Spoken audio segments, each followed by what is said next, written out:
What if the greatest teachers of mindful presence aren't on mountaintops in Himalayas, but right here in our home? What if the most profound training ground for attention isn't in a silent meditation, but in the beautiful chaos of our daily life? Welcome, I'm Dr. Ia Whiteley, and for 25 years as a space and aviation psychologist with clinical background, I've worked with astronauts, pilots, and surgeons designing training and equipment that helps them maintain focus during critical missions. But it was becoming a mother that revolutionized my understanding of attention. And I'm aware you are there watching this video, and perhaps you've carved out these moments between responsibilities, or maybe you are listening while multitasking, another ball in juggling act of modern life. And that negotiation of your attention is exactly what I will be exploring with you today. And when I developed tools for psychological support for astronauts for Mars and Moon missions, I never imagined that parenthood would teach me more about attention than working with experts in extreme environments ever could. Yet, here, what I have discovered: our children are natural masters of presence, and the dance between work and family and self isn't about perfect balance, but about fluid, responsive attention. And today, I'll share with you this dance unfolding through 4 perspectives: how attention naturally flows through us, how our children demonstrate it, how they awaken it within us, and how we conscientiously cultivate it in everyday life. And we don't need to escape to a retreat to find wisdom and presence. Our children, whether they are infants, toddlers, teenagers, or even grown, are the greatest spiritual guides. And you already possess everything you need to move from overwhelm to grace. Join me as we explore the dance of attention, where science meets spirituality and where chaos of everyday life becomes our most powerful pathway to presence. And by the end of our time together, you'll have practical tools to transform your experience, both parenthood and professional life, not by doing more, but by being more fully present in what you are already doing. And for a quarter of a century, I've worked in space, aviation, medical domain, negotiating between countries, designing aircraft displays for pilots, training for astronauts, and rapid transfer of expertise for surgeons. And as a former director for Centre for Space Medicine at the University College London, working with the UK Space Agency as a science lead and BBC science presenter, I have been immersed in the scientific exploration of a human potential. But it was motherhood that led me to most profound discoveries: that our children are our greatest teacher in exploring our inner and outer space. And while designing training for astronauts to thrive in challenging conditions, with minimal resources, I began to see the striking parallels with parenthood. Both journeys launched us into the unknown territory, requiring us to develop new capacities and capabilities. And my background combines roles as a clinical psychologist, lifelong Eastern practices of martial art, and training as a rescue scuba diver, champion skydiver, and also Korean medicine and moving meditation practitioner. This diverse journey has shown me that human potential begins with early life foundations and expands through our capacity to direct attention. And what connects all of these experiences is attention: how we focus it, direct it, and how we allow it to dance between different aspects of life. And that's what we are exploring today, not as an abstract theory, but a practical wisdom for our daily life.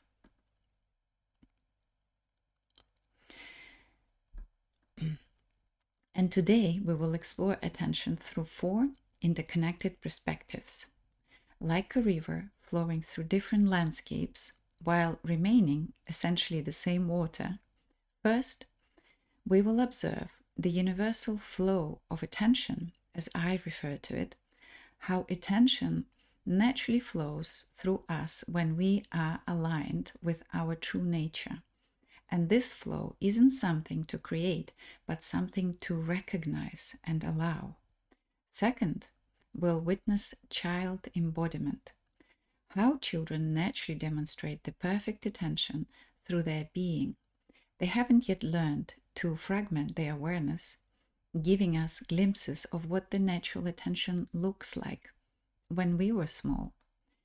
Third, we will discover adult awakening, how children awake in us forgotten capacities for attention. And from the first moment we hold our newborn, we experience shift in our attention that reminds us of our natural state. And finally, we'll explore the conscious cultivation, the practical ways to integrate this understanding into our daily life. This isn't about adopting new techniques, but about recognizing what's already within us. And as Rumi reminds us, what we are seeking isn't outside, but within. And the capacity for perfect attention isn't something to acquire, but something to remember and to recognize. And our children and their natural wisdom help us remember what we've forgotten in our busyness of a daily and adult life. And our first perspective explores attention as a natural flow, which is already moving through us. Like a river that doesn't need to be taught how to flow, attention naturally moves through us when we are aligned with our true nature, with our self-expression. Watch a river flowing around rocks, finding its path not through force, but through persistence, adaptive movement. Notice how it doesn't struggle or strain, but simply flows the path of least resistance. And the universal flow of attention operates with a similar intelligence, present, responsive, and yet never imposing or forcing. And think about moments when you have been completely absorbed in the activity you love. Did you need to try to pay attention, or did attention flow naturally? And these are the glimpses of this universal flow of attention that is our natural state. What might change in our daily life if we approach our attention not as something to fix or improve, but as a natural capacity to recognize and to allow? What if, like the river, our attention already knows exactly where it needs to flow? And this is a beautiful quote from Lao Tzu in Tao Te Ching, chapter 37. Tao never does anything, yet through it all things are done. And when we come close to this natural flow of attention, the feeling is unmistakable. Observe what happens in our body and mind when attention is flowing naturally. There are moments when everything feels absolutely, completely fine. Not just okay, but deeply, fundamentally right. What happens next is quite remarkable. There is this natural exhale that comes almost like the whole being is just saying, yes, this is it. And your perception becomes clear, crystal clear, like looking through the freshly cleaned glass. Everything makes sense without needing to figure out or analyze it. And it's similar to watching our children when they are completely absorbed in play. There is that same quality of everything being exactly as it should be. They show us what it looks like to be fully aligned with this flow of attention. Now recall a moment when you have experienced the sense of everything being absolutely fine. And these moments aren't accidents, they are glimpses and also an invitation to our natural state of attention. And this natural flow of attention isn't about waiting for something to descend from somewhere else. The whole beauty that we are already equipped with everything we need, just like our children come perfectly packaged with everything they need. Think about a little sprout pushing through the earth. There is this primal urge, this absolute persistence in searching for light. Nobody teaches it to sprout and how to grow, it just knows. This is exactly how our attention naturally works. And what is, for me, fascinating that there is no secret teaching here, no special technique that fits everyone perfectly. Why? Because we've got it all inside already. Just as we may notice in our children, they are already accomplished beings, perfectly equipped with everything they need and also available to us to guide us to our natural attention.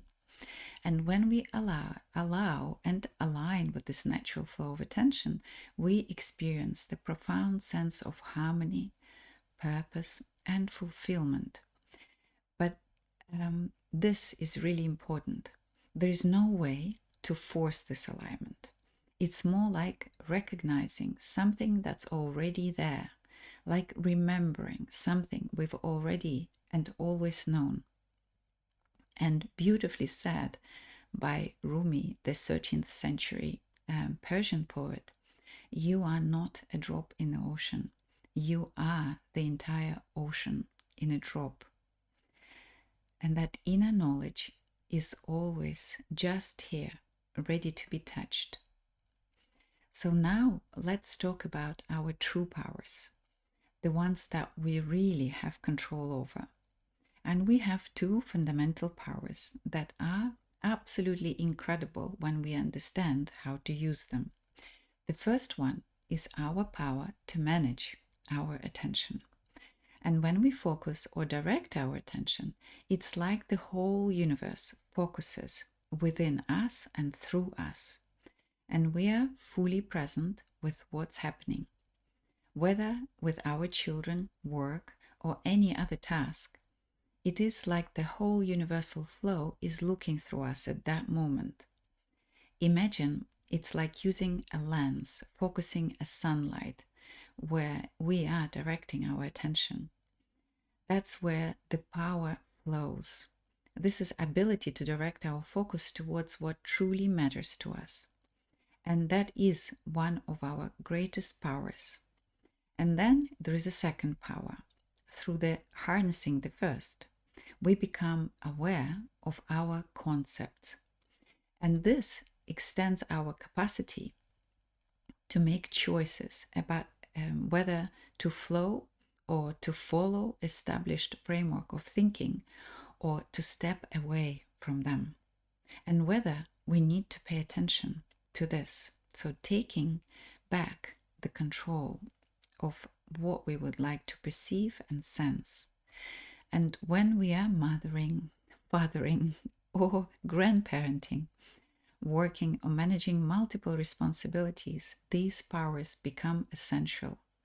And when we are truly present with our children or grandchildren, being aware of the whole situation, including our concepts about how things should be, something magical happens. It may be that no action is required, but pure observance of the whole.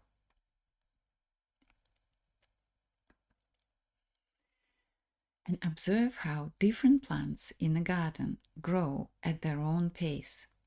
Some shoot up quickly, others develop slowly, establishing deep roots before visibly growth appears. Yet the gardener doesn't pull on the plant to make them grow faster. They simply create conditions, soil, water, light, and allow each plant to follow its natural rhythm. Similarly, our attention flourishes not through force, but through creating fertile conditions. And when astronauts prepare for long duration missions, we don't train them to be demanding constant vigilance. Instead, we create an environment that naturally supports sustainable attention, recognizing that different tasks require different qualities of focus. And as mothers and professionals, we often try to force our attention through willpower, multitasking frantically, pushing through exhaustion, criticizing ourselves when our minds wander. But what if, like a gardener, our role is not to force growth, but to create conditions where natural attention can flourish? And these conditions might include adequate rest, nourishment, moments of silence, physical movement, and maybe non doing, or a meaningful connection. And they might or mean recognizing when we are in the flow and protecting that state rather than interrupting it. And the beautiful quote by Lao Tzu asks if we have a presence or patience to wait until the water clears and the right action arises by itself. And this patience isn't passive resignation, but active trust in natural processes. And when we create conditions for our attention to settle, clarity often emerges without effort. What conditions support your natural attention? What environments, rhythms, and practices allow you to focus your flow without strain?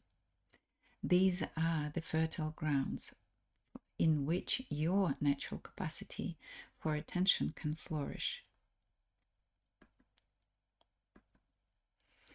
Now we turn to the second perspective, how children naturally embody pure attention through their whole being. And as John Bradshaw noticed, this beautiful caterpillar, a little video I hope will help you see that.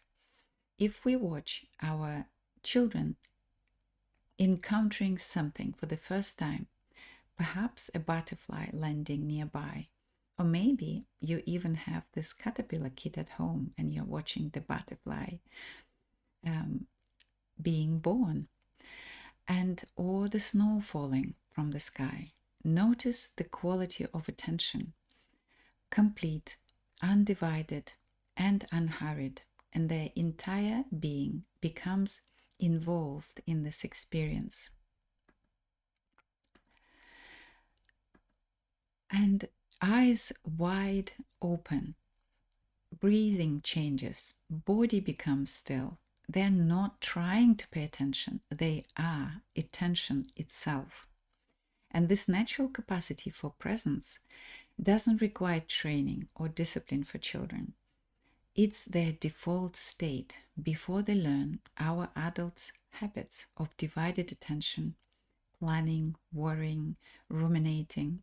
And when the child is fascinating, there is no part of them held back or occupied with something else elsewhere.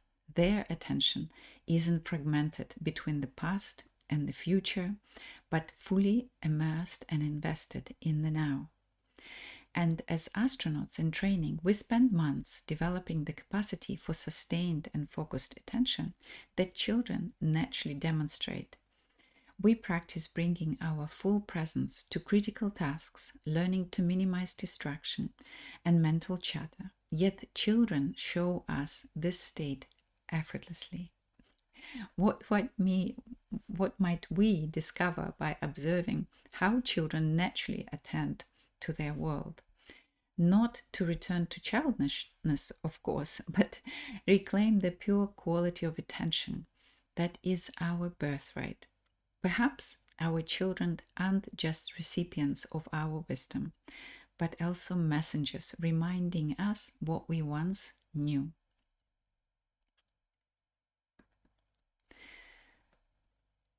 And if we observe how the morning glory flower opens at dawn, not all at once, but a careful, deliberate sequence. The blossom begins as a tightly twisted cone, and at first light, when it touches it, a barely perceptible movement begins, and over the course of an hour, the flower edges release their hold, maintaining just enough tension to control the unfurling.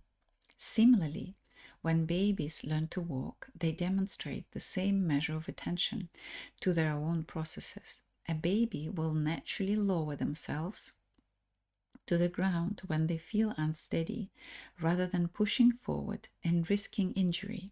They instinctively assess their readiness, taking their first steps when their internal system signals they are prepared, and gradually unfurling the capability rather than a sudden leap. And in my work with astronauts, we recognize the same principle. We can't rush development of space flight skills or crisis management capabilities. Each astronaut integrates training at their own pace, building neural pathways through repeated practice with appropriate tension between challenge and support. And what happens when we trust this natural timing in ourselves, in our children? When we support without rushing, when we recognize that development requires not just growth, but a perfect tension that shapes that growth. Perhaps these moments when we align ourselves with the very intelligence that guides our natural unfolding, neither forcing nor restricting, but attentively present to each delicate stage of becoming.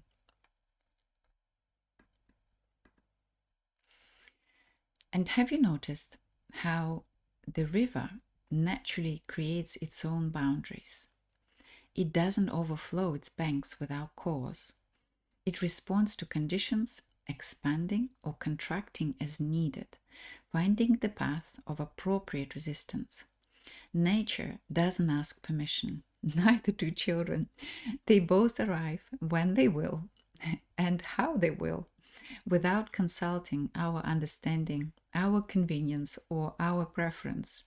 Young children demonstrate this same fluid intelligence through self regulation and sensory input. Observe a toddler in a simulating or in an environment when they feel stimulated, for example, like a busy playground. They may cover their ears when the sound becomes overwhelming and hide their face in our shoulder when visual stimulation is just too much, or retreat to a quieter corner when they feel they need the sensory relief. And they're intuitively protecting their developing nervous system from overload, not through intellectual understanding, but through embodied wisdom. They take sensory breaks, look away to reset their attention.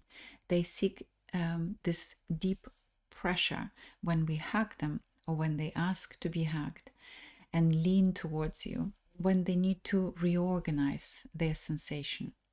And in space psychology, we recognize the same principle when astronauts must develop acute awareness of their cognitive and emotional state in the intense environments of the space situation. They learn to recognize their own limits and employ strategies to maintain optimal functioning, scheduling downtime, using visual barriers for privacy, or using noise cancelling headsets during concentrated work. And what might we learn from this natural attentiveness to boundaries?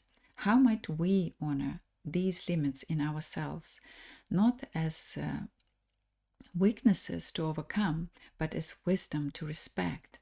Perhaps the child covering their ears at a loud party isn't because it's difficult, but demonstrating their very self awareness that we as adults often override to our detriment, and also being determined to appear a certain way. The quality of attention that children naturally bring to their sensory experience offers a model for sustained high performance, not pushing beyond limits until breakdown occurs, but rhythmically expanding and constructing our engagement according to our true capacity in each moment. And I love this quote by Ramana Maharshi. Bondage and liberation are creations of the mind.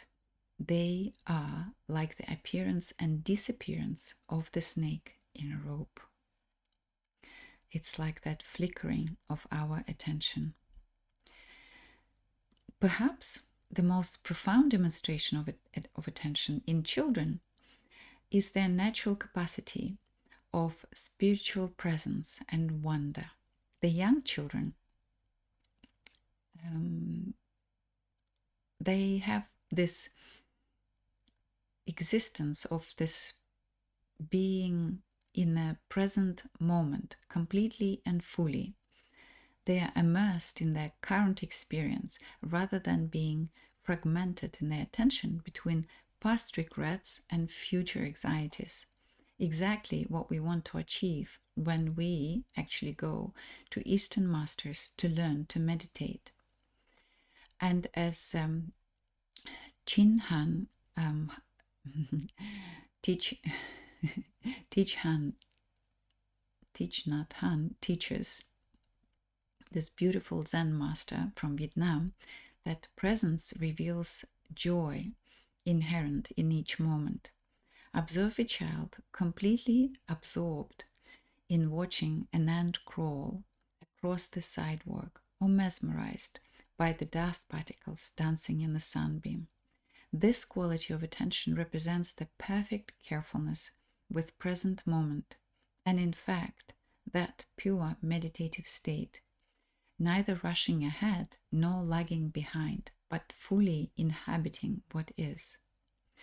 And children demonstrate that at its essence, attention is about bringing our complete presence to each moment with all senses open and receptive. And their natural wonder teaches us and guides us to true attention, creates space for reverence and awe rather than contracting our awareness through worry or control. And in astronaut training programs, we emphasize the same quality of presence, teaching crew members to fully inhabit each task without being distracted by past events or future concerns, even in an emergency situation. And we call it situational presence and awareness. But it is essentially the same capacity for presence that children and we, when we were small, naturally exhibit. This spiritual presence isn't something children are trying to achieve, it's their natural state before they learn to fragment their attention. And in this, they show us not something to teach them, but something to remember within ourselves, as we were once children as well. And what if the most profound spiritual practice that is actually isn't about adding something new to our own experience, but removing the layers that prevent us from being as naturally present as children watching a butterfly emerge from its chrysalis? What might we notice in this moment if we brought the same quality of attention to our current surroundings? And in our third perspective, we explore how children naturally awaken our capacity for attention. And as Jess Lyer reminds us, that our children are not objects to be shaped according to our own will, but beings with their own unfolding process that catalyzes something within us. And have you noticed that how our presence naturally shifts when we are with children? How their movement, their tone, and attention adjust without conscious effort. This isn't a merely learned behavior, but awakening of their innate capacities for attention that often remains dormant in our adult interactions. And in my work with astronauts, we spend months training to develop that sustained focus attention needed for space missions. Yet, parents of newborns often develop the same quality of attention overnight, not through training protocols, but through a relationship with a being who requires our complete presence. And this awakening is particularly apparent at different developmental stages. The vulnerability of a newborn awakes this physical attentiveness. When we are questioning or hearing the questions of a preschooler, that awakens our intellectual attention. And the emotional adolescent awakes our empathic attention. And each stage calls forth for different quality of presence from us, expanding our capacity to attend in different ways. And what is remarkable is that awakening happens naturally through relationship, not through a technique. And the child doesn't demand our attention through instructions, but evokes it through being.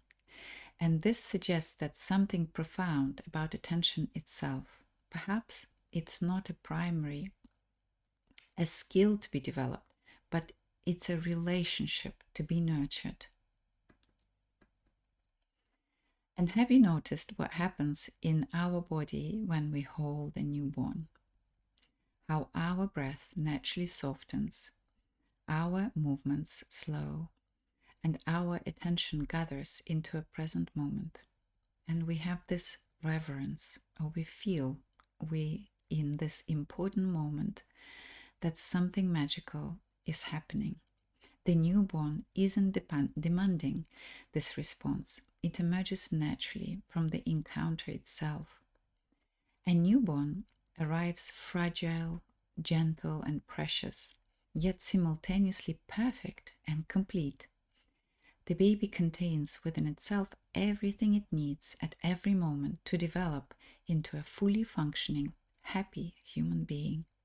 And this paradox of vulnerability and perfection awakens an instinctive carefulness in almost anyone who holds them. Watch how even awkward, most awkward, and unexperienced person naturally adjust their hands to support a baby. Their movements spontaneously become gentler and more deliberate. This isn't a learned behavior, it's an embodied attention that emerges in response to perceived fragility combined with recognition of the baby's innate completeness. And this quality of heightened attention in critical space operations is exactly that. When an astronaut handles delicate equipment or executes a precise maneuver during space work, their entire being focused with a similar quality. Movement slow, breathing regulated, awareness sharpened. But while astronauts require months of training to develop this capacity, a newborn baby awakes it in us instantly. And perhaps our children are not merely recipients of our care, but it is more like profound guides, awakening capacity for presence, attunement, tenderness that remains dormant in ordinary encounters. What qualities of attention is your child awakening in you that you didn't know you possess? How might you bring this quality of same tender, focused presence to other relationships and tasks in your life? Many parents experience the profound initiation into a new quality of attention during their infant's sleep. Watch a parent Or remember yourself hovering over baby sleeping in a crib, maybe in your hands, and our hand gently placed on the baby's chest, feeling the rise and fall of breath, and leaning in closer to hear the soft sounds of respiration. This universal parental behavior, checking if the baby is breathing, creates a powerful physiological attunement. The parent's nervous system becomes exquisitely sensitive to the most subtle rhythms in another being. They often find themselves unconsciously matching their own breath with their child. And this attention, at its most fundamental level, not a concept or strategy, but an embodied resonance. Two beings breathing together, one supporting the other's life process, not through control, but through profound attention. And in astronaut training, we create simulations that develop similar capacities for physiological awareness and attunement, teaching crew members to monitor each other's well being during extravehicle activities or in emergency scenarios. They learn to read subtle cues in breathing patterns, movement quality, a vocal tone that might indicate distress before it becomes critical. Yet, what takes months to develop in professional training emerges spontaneously in parent-child relationship.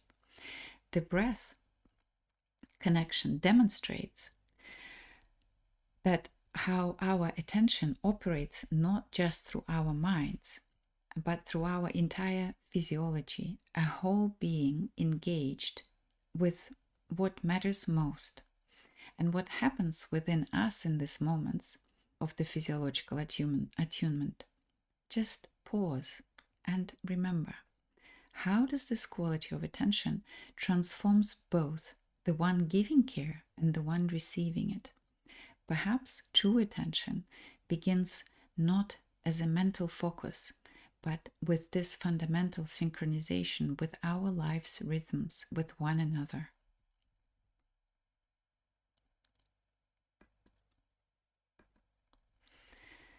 Observe a storm system moving across landscapes. Clouds gather, the wind intensifies, the rain falls. Something quite gentle, but also sometimes with a tremendous force. The storm isn't good or bad, it's simply energy in motion, flowing its natural patterns of intensification and then release. Toddlers experience emotions with similar intensity and natural expression. Their joy is ecstatic, their sorrows are devastating, and their frustration is apocalyptic, and all might cycle through in minutes. And these emotional weather patterns aren't problems to fix, but a natural phenomena to be witnessed with attentive presence. And when the toddler experiences big emotions, or perhaps it's us, adults or friends, watch how the centered caregiver creates this emotional containment. Without suppressing or amplifying child's feelings, they offer a steadying presence. Like a lighthouse amidst emotional storm, our tone, posture, and energy communicates, I can hold you. I can hold all of this with you. These big feelings won't destroy either of us. And this emotional attention doesn't attempt to control the weather, it simply provides a stable presence, point through which the storm can move at its own natural rhythm. And in space psychology, we teach astronauts similar capacity for emotional presence. In the confined environment of a space station, emotional contagion can quickly affect the entire crew.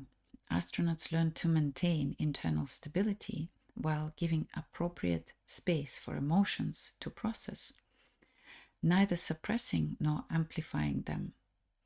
And as Pema Chodron suggests, we can learn to identify with the vast sky awareness rather than changing weather of emotions.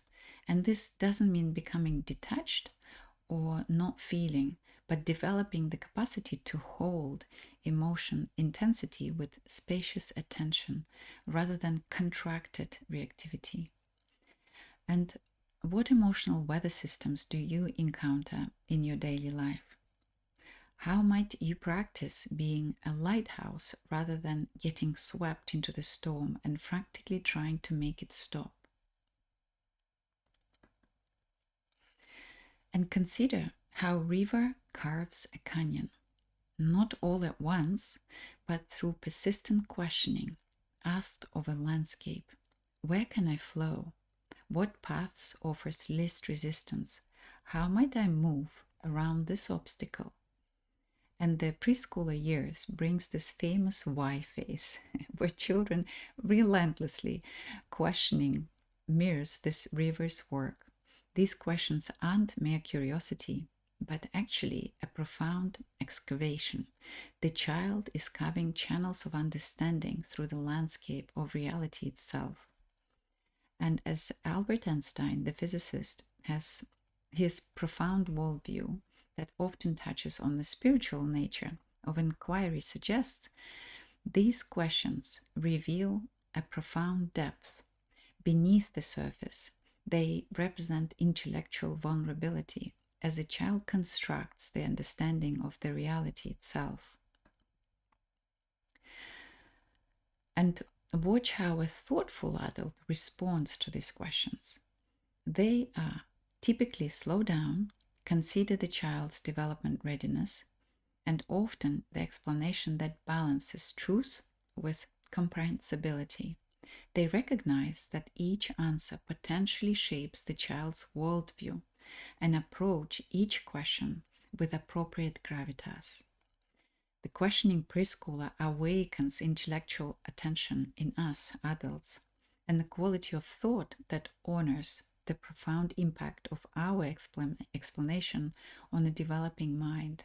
They teach us that attention extends to how we share knowledge, requiring us to find the language that illuminates without overwhelming and simplifying without actually destroying the concept that we are working to explain.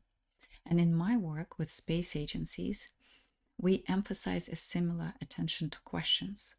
During missions briefings, we encourage team members to fully consider the implications of their questions and answers, recognizing how critical, accurate, yet comprehensible information actually is in high stake environments. And this intellectual attention isn't about having all the answers, but about holding the questions with reverence, recognizing that we are participating in constructions of a worldview that will shape the person's relationship with reality itself. It takes us to be fully present with both what we know and what remains mysterious. And what happens when we bring this quality of intellectual attention to our adult conversations and learning? When we approach questions not as problems to solve quickly, but as a sacred territory to explore together with care.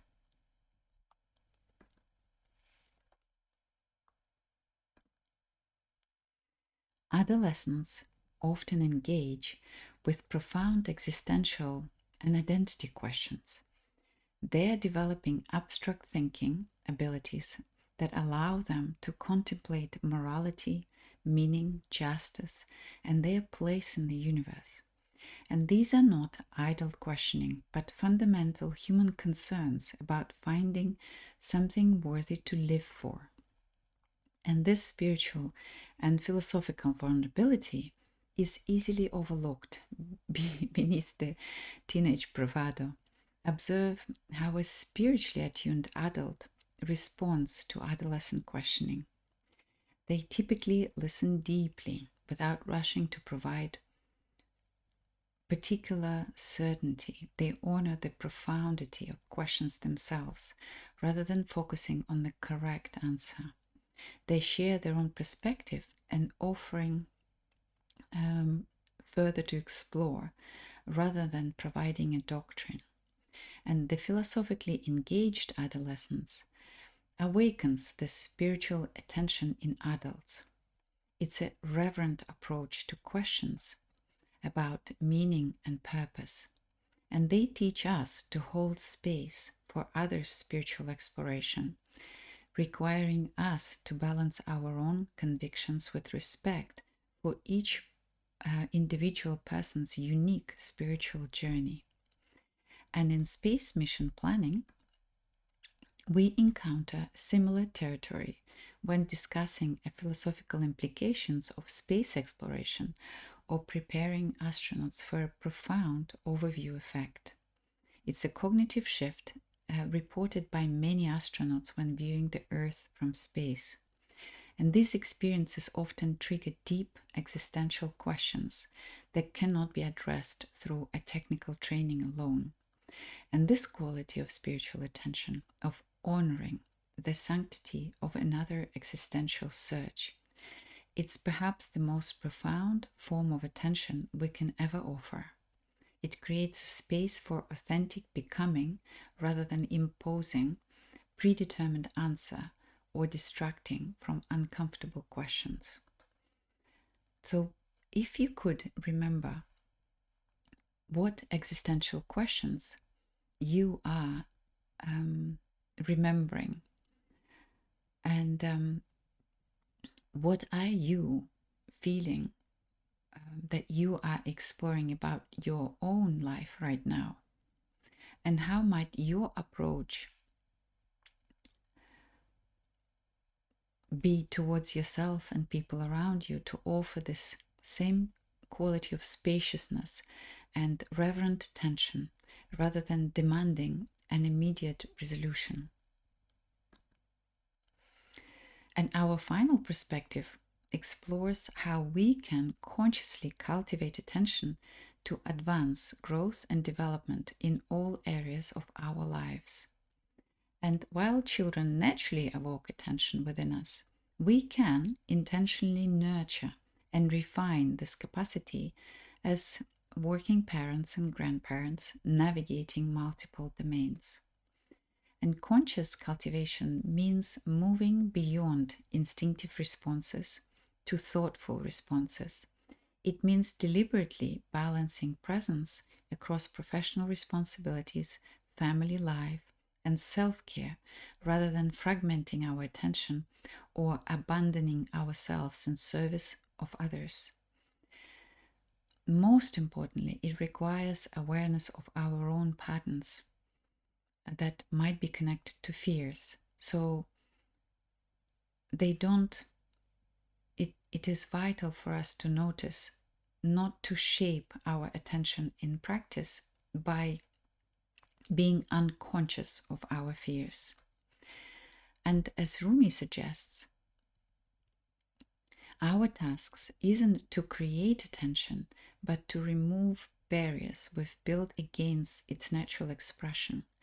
And when we dissolve our fears, expectations, and control patterns, our innate capacity for attention emerges naturally, flowing through us towards our children, our work, and ourselves. And this perspective is particularly important for women balancing multiple roles. And my work with experts in extreme environments, we recognize that sustaining high performance requires not constant vigilance, but a rhythmic balancing of focused attention and recovery.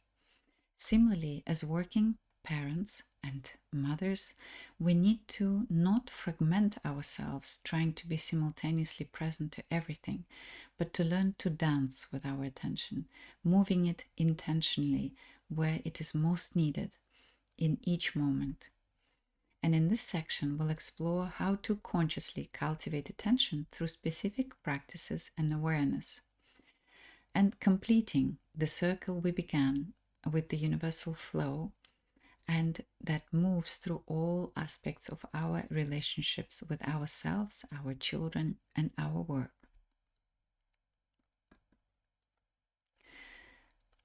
Teaching a child to ride a bicycle illustrates this conscious attention in action.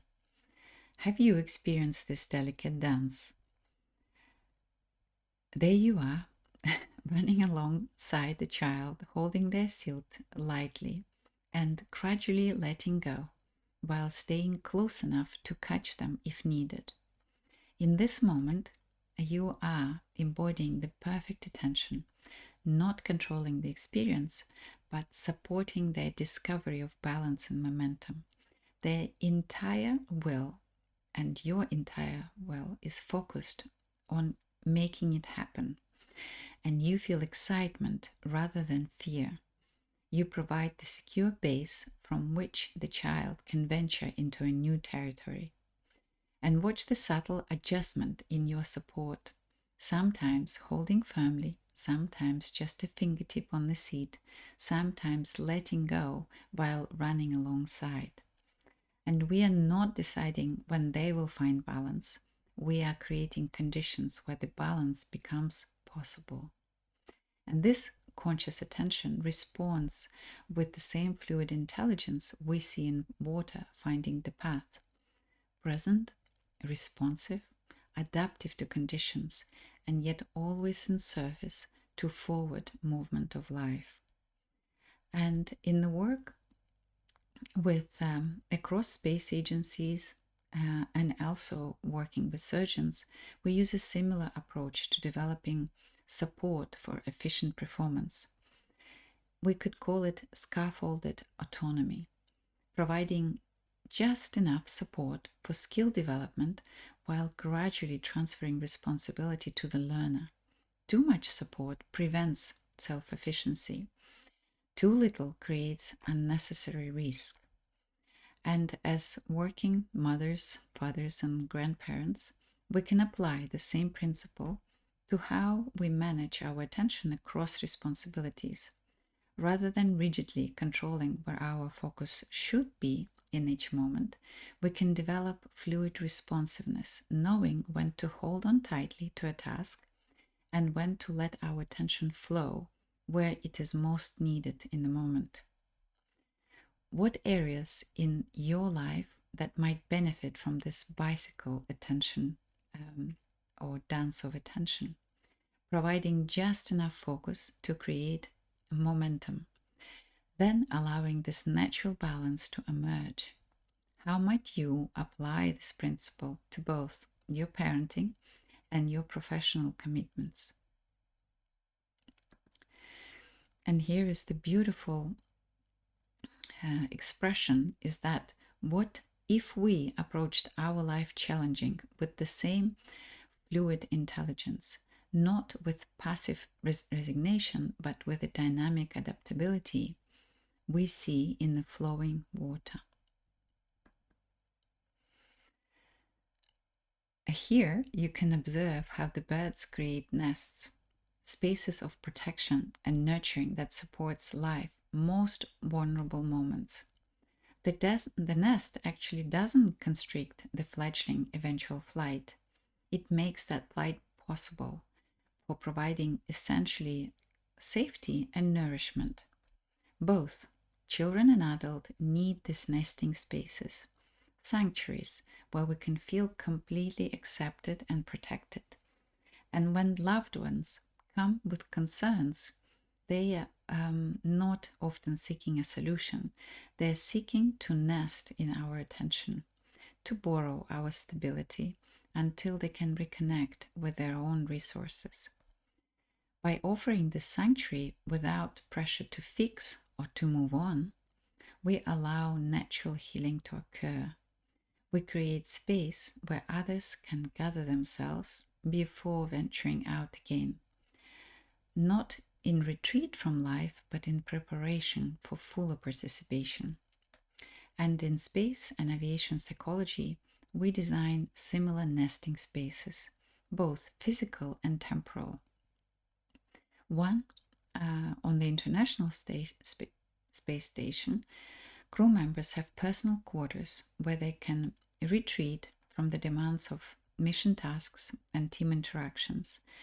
They also have scheduled downtime that's protected from interruptions, allowing essential recovery and also integration.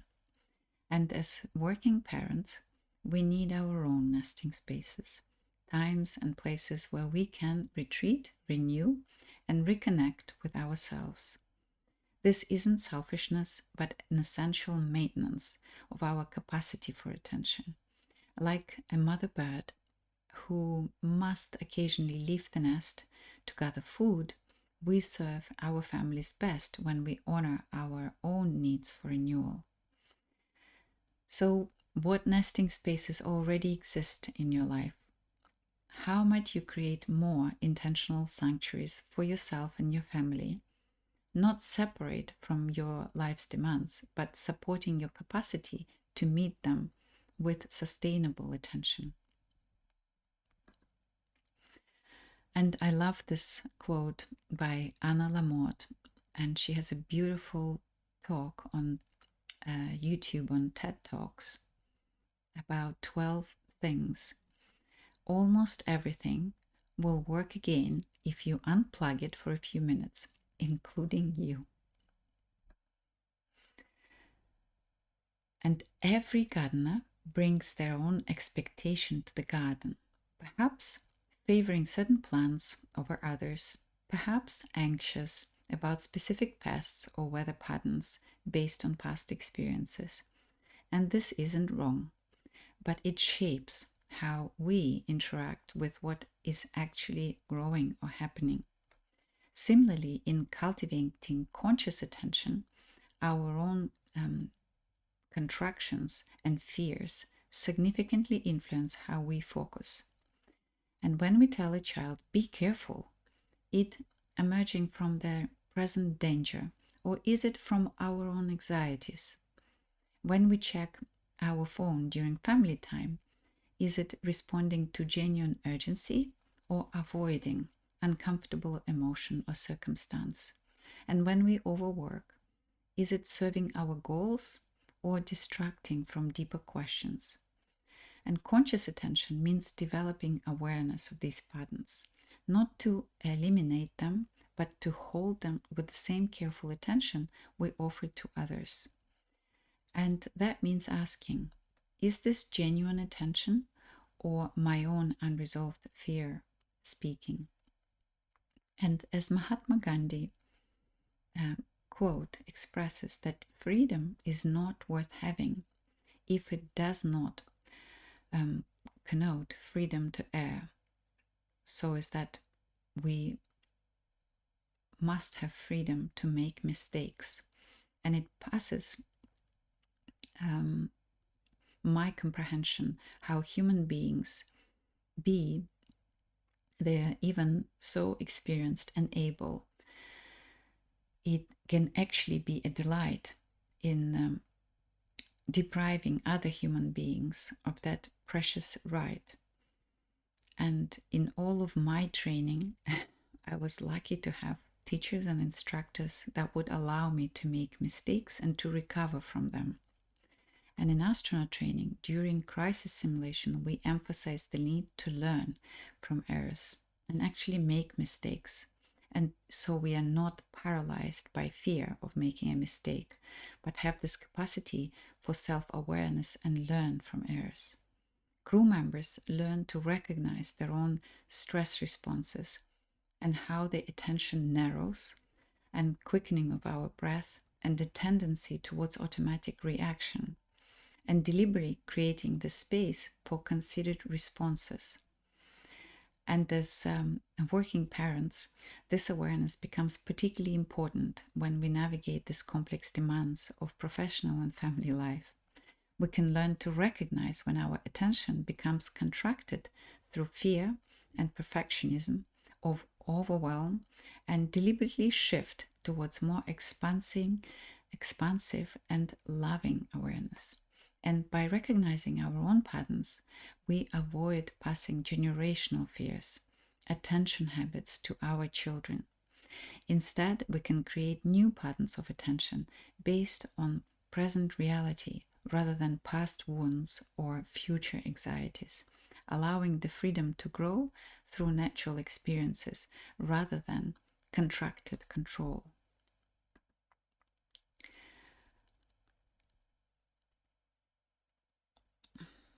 And Fulham reminds us our children learn more from what we embody rather than what we say. And this point to a critical distinction. There are two fundamentally different expressions of attention, one emerging from love and one from fear. And fear based attention contracts, restricts, and controls. And it stems from anxiety about what might happen and attempts to prevent any possible discomfort or mistake. And it manifests in hovering, excessive warnings, and phrase "be careful," spoken from our own unexamined anxieties rather than present danger. And in work, it appears as micromanagement or perfectionism, an inability to delegate, or a disconnect. And loving attention, in contrast, expands, creates, and enables. It emerges from presence, trust, and recognition of others' innate wisdom.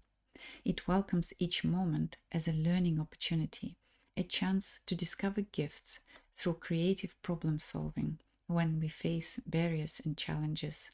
It manifests in relaxed engagement, appropriate guidance, and faith in natural processes. And in professional setting, it appears as empowered collaboration, focused presence, and balanced boundaries.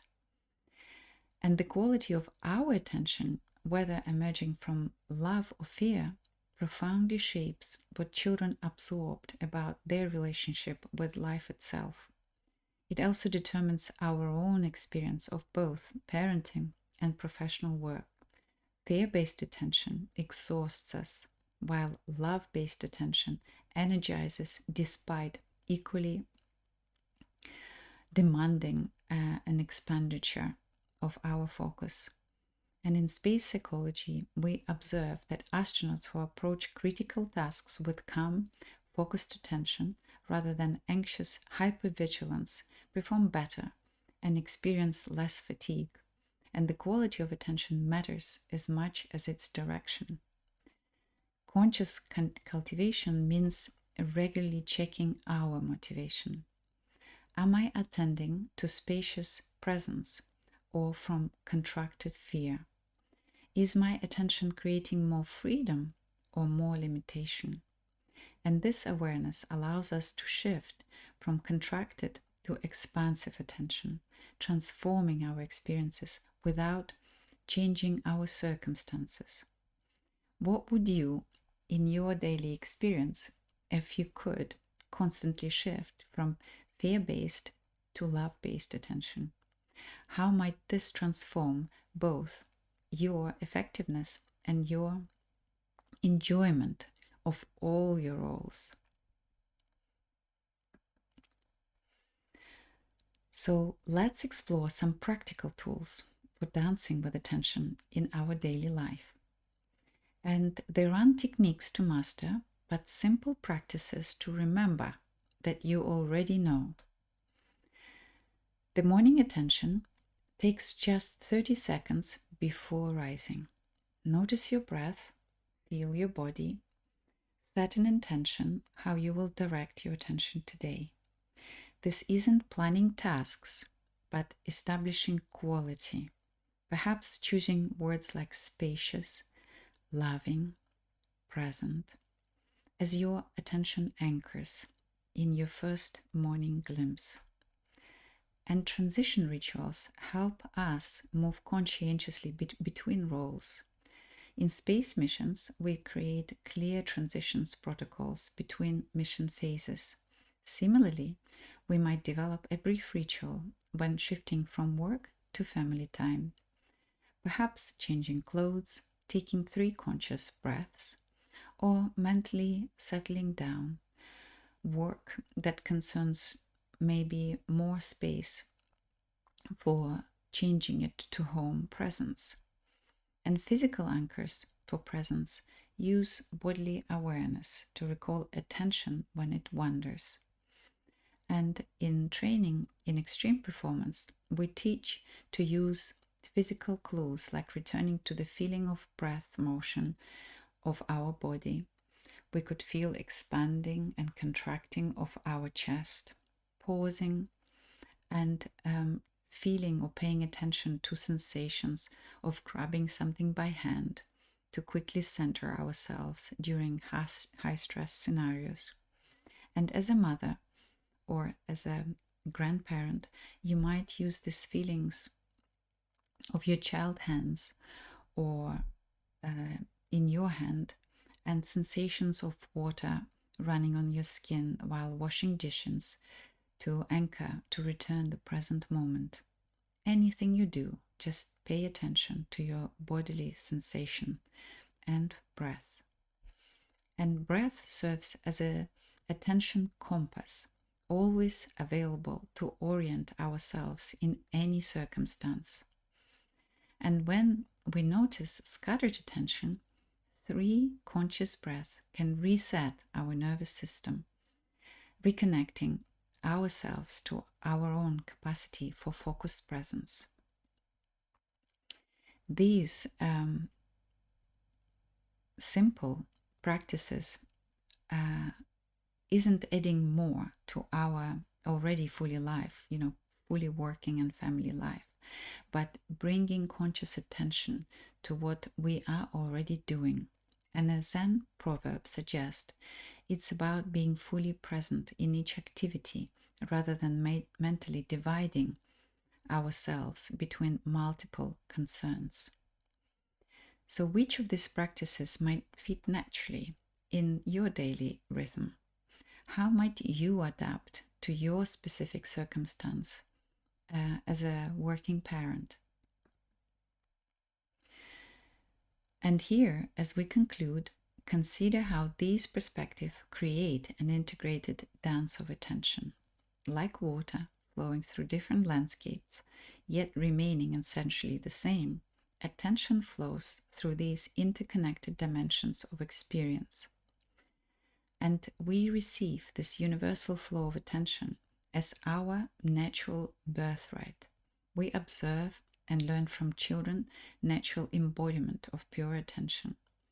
And our own capacity of attention awakens through interaction with children at various developmental stages. And we can consciously cultivate attention in our relationships, creating conditions for authentic presence and growth. And this isn't a linear progression, but a continuous spiral, a circle of growth where each aspect informs and strengthens the other. And as astronauts report profound overview effect when they see the Earth from space, we too can experience a shift in perspectives by recognizing this integrated dance of attention in our daily life, shifting between these 4 perspectives. And what happens when we trust this spiral of growth? When we allow ourselves to be simultaneously students and teachers, receivers and givers, supported and supporting. Perhaps when we discover that attention isn't something we do, but something we are, the natural expression of our deepest nature.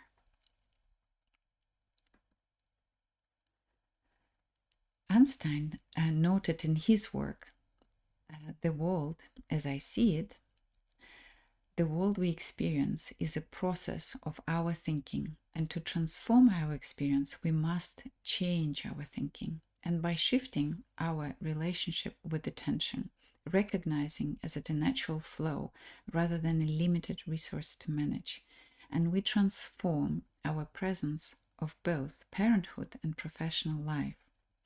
I'm so grateful for you to listen to what we have been uncovering today, and I'm inviting you to join our community of like-minded parents and grandparents who are on this journey of remembering, awakening, and embodying this wisdom that we deeply know. And whether you're looking for one-on-one guidance or group workshops or simply want to connect with others, I welcome you to interact with me. And I would like for you to come to presence through 3 conscious breaths as we contemplate on what the Sri Nisargadatta Maharaj wisdom is. So just take a deep breath and follow the sensation that your body is experiencing as we listen. You are perfect. And take another deep breath. Only you don't know it. And exhale and take another breath. Learn to know yourself and exhale. You will discover wonders. And continue feeling this simple miracle of air moving in and out of your body. The breath has been within us since birth and will be with us until our final moments here on earth. And it is our constant companion, an intricate instrument of presence available at any circumstance. And may we recognize, as we dance together with our attention already moving through us, and may we join it with increasing awareness, joy, and natural grace. And before we close, I would like to invite you to continue this journey of attention and presence with me. And if today's exploration has resonated with you, I offer 2 pathways for deeper integration. The 12-week Parenthood as a Spiritual Retreat course, which more like a set of themes and discussions guides you through a practical application of everything we've discussed today, and of course diving deeper. Parents who've completed this journey reported a profound shifts in their experience, not just transforming how they parent, but unfurling forgotten parts of themselves, remembering their own innate wisdom, finding liberation from limiting patterns, and connecting more authentically with both their children and themselves. Or perhaps you are more interested in personalized guidance in one-on-one breathwork sessions and provide maybe a private space for your own inner awakening of knowing within, integrated through themes that you might bring to discuss, which could be a powerful medium as we breathe to connect with your questions. And these sessions are specifically designed to awaken your natural capacity for presence, balancing your nervous system, and liberating you from your reactive patterns, if that is something that you would like to do, and transform challenges into growth opportunities and integrate your experience across all domains of life. And the invitation is simple: discover how to dance with our daily life and transform our daily experiences into a spiritual retreat that we've been all seeking for. And find the link below to my website, and I'm offering special discount codes for those who bring a like-minded friend with you as a company, and because in our joint heartfelt discussions with friends we keep exploring inner and outer universes more effectively. Thank you for your beautiful attention today, and look forward to continuing this journey together.